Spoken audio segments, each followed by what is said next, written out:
Everybody. All right, this is your language arts lesson for Monday, April 6th. I've got a little helper with me who I hope goes to sleep very soon. I cannot find the thing I usually wrap her up in. I think it might be in the wash. I don't remember. We'll see how well she behaves. All right, we're gonna jump in and get started. So today you are going to analyze, or you're going to look at and kind of study to recognize verbs to identify past, present, or future tense. We are going to know what irregular verbs are. You're going to, it says apply the definition to identify irregular verbs, but it means you'll know what irregular verbs are so that you can recognize them. And you will also show that you can use helping verbs correctly with irregular verbs. Okay, we're gonna start. I've got a couple the top two sentences first. It says Wellington Zoo keeps over 500 animals.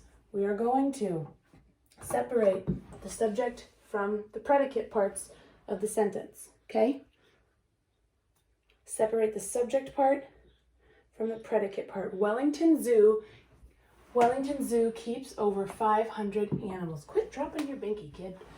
Okay, where would you separate the subject from the predicate?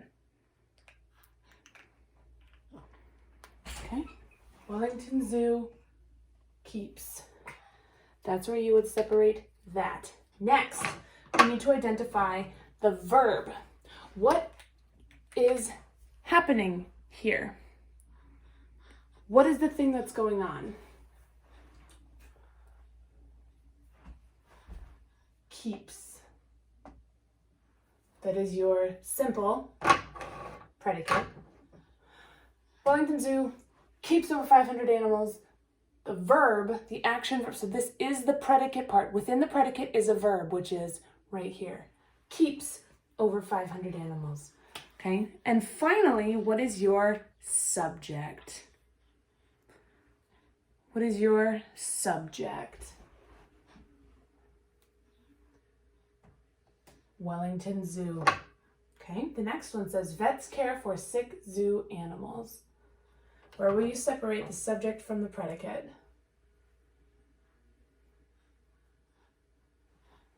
Where will you separate the subject from the predicate? Vets care for sick zoo animals. Between vets and care. What is your verb? Here's your predicate. This whole thing is your predicate, but what is your verb? What's the action happening here? Care. So now the question is, who cares for the sick zoo animals? Vets. Vets care for sick zoo animals. Okay. The next two sentences, we are going to do something similar, but these involve helping verbs. Separate that so you can see that. Okay. Your first sentence says, the lion is sleeping in its den. First thing, we need to separate the subject part of the sentence from the predicate part of the sentence. The lion is sleeping in its den.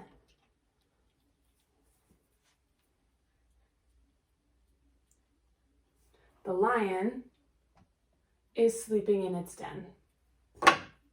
Okay. The verb. Here's your predicate. Is sleeping in its den. What is the verb? What's happening here?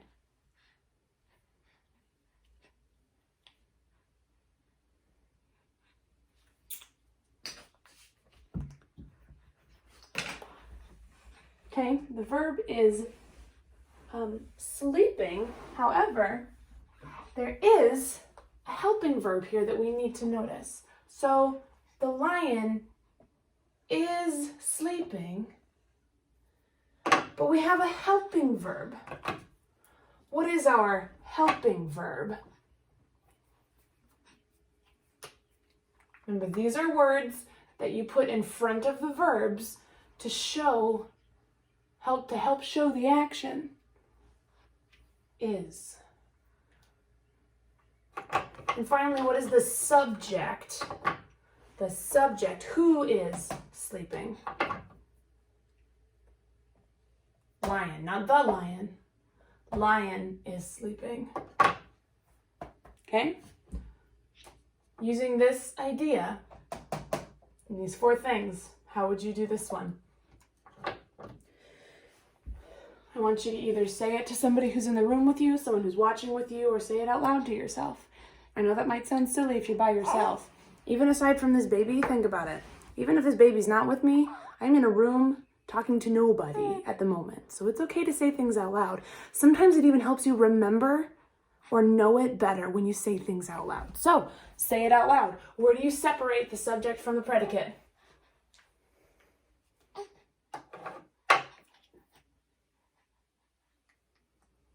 What is your verb?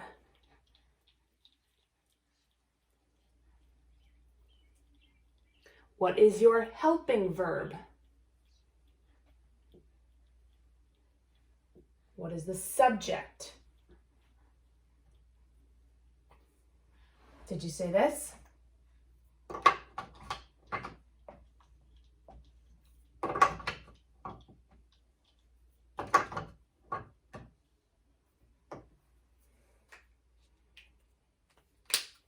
Is that what you said? Okay, you separate the subject part from the predicate part. The llama has eaten its lunch.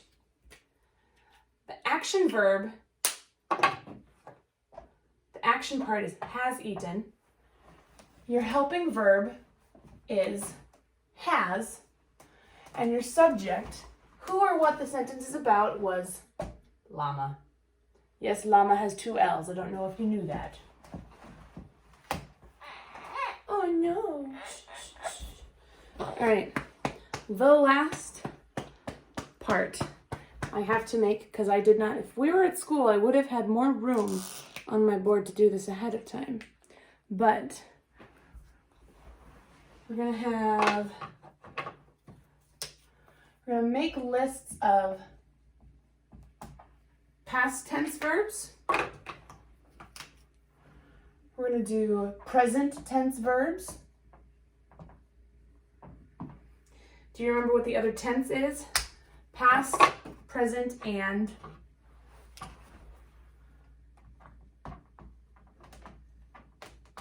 future tense verbs. Okay? Past, present, and future.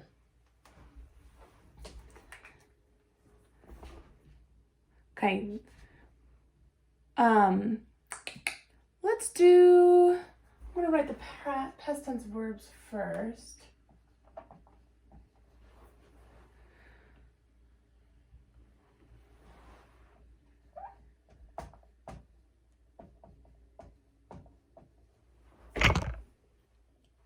And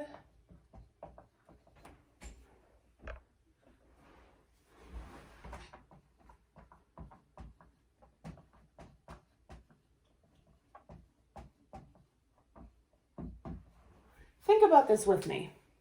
Before I write the future tense verbs, what do you know about what you'll have to have if you're going to use them in a sentence? If you're going to use them in a sentence, you'll have to have something when you're talking about future tense verbs. Yeah.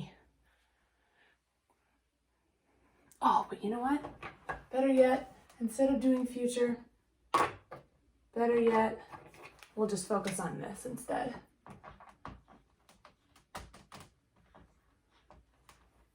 Let's write the helping verb. We'll focus on that instead. I think I like that better.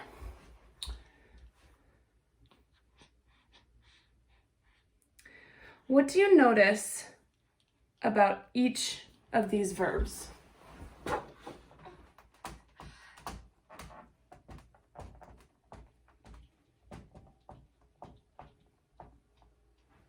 I don't know this one. Yeah, I do. Huh. Thinking want to look at our list. What do you notice about them? It's okay if you're not sure, but I need to ask. What do you notice?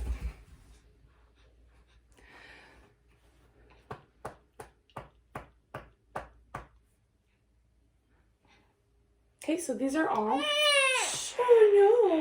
these are all verbs. And so these are all the same one, the same one, the same one, the same one, but with different tenses.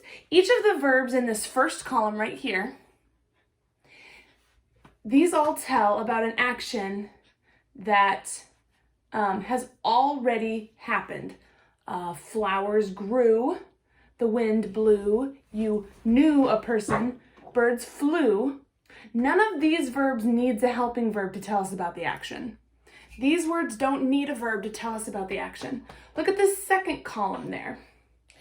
This column tells us about an action that's happening now. So flowers grow, the wind blows, you know a poem, birds fly.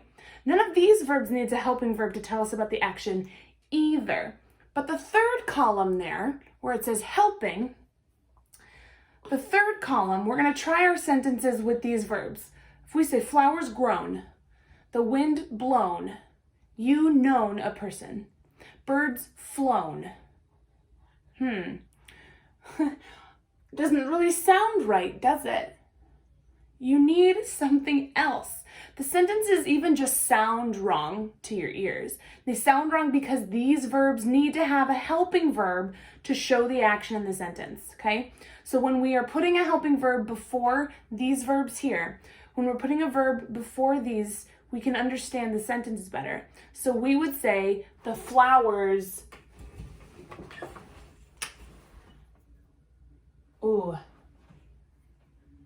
we would say, I should have moved them over a little bit. We would have said, flowers have grown. The wind has blown. You have known a poem. The bird has flown. Have and has are two examples. You could also do the bird had flown. That works too. These are just two examples of words, of helping verb words, has and had. Okay, we're going to do this same sort of thing, or you're going to see this same sort of thing in your language book. So please open your language books to, oh no, my page is going to rip out. Open your language books to page 94, please. Page 94. Guys, she's almost asleep. We're not there yet, but just about. She's blinking really, really slow. Do you blink? Whoa, sorry to get my face all up in there. Do you blink really, really slow when you're tired? I bet you probably do. Okay, turning in page 94 in your language arts book. At the top it says remember. Come on. Take the Bessie. Shh, shh. Do it. Come on. You tilt it down. You want to see her? I bet you do. Ooh, a little bit. You can see her a little bit. Okay. Remember, a helping verb helps the main verb show the action. The helping verb and the action verb together are called a verb phrase. The two words together, the helping verb and the action verb together show the verb phrase. Okay, the what was grown, wheat was grown in the field. The action verb was grown, the helping verb was, the helping verb is was, and together was grown makes the verb phrase. So look in your book. Okay, it shows you the same chart that we just made here. Present, past needs a helping verb. So think A. In each sentence, underline the correct verb in parentheses 2 times. the helping verbs are underlined for you. Okay? If the sentences have one, they are. So we'll do 2 examples. So number 1, the baby eagles grew quickly. The baby eagles grown quickly. Which one is correct? You just underline it twice. I hope that you underlined the word grew twice. The baby eagles grew quickly. My big yawn. Let's jump down and do number 7 together. Large feathers had grown on their wings. Large feathers had grew on their wings. This one has a helping verb, had, and it's underlined already for you. What is the correct action verb that you would underline twice? Large feathers had grown on their wings. Large feathers had grew on their wings. Take a look at the chart, either behind me or the one that's at the top of your page. The ones that are in this column that need a helping verb, those are the ones you're going to use because had is the helping verb, okay? Think B. Choose the best verb from the chart above to complete each sentence. So you'll use the chart that's in the orange box. Use the verb that fits best to finish the sentence. And remember C, more reviewing when it says remember. In each sentence, underline the verb phrase 2 times. Verb phrase means it has a helping verb and an action verb. That's what the verb phrase is. So you will be underlining twice 2 words, okay? That is what you have for today. Always be sure to ask questions. Maybe if no one's there to help you at the moment, skip it, like circle the number that you're skipping, and move on and then come back to it, okay? Don't just skip it and never go back. You're not learning. So if no one can help you at the moment, skip it and move back. Or you can always get on your dojo and send me something in your portfolio and ask me a question, okay? All right, we'll talk to you later, guys. He's asleep.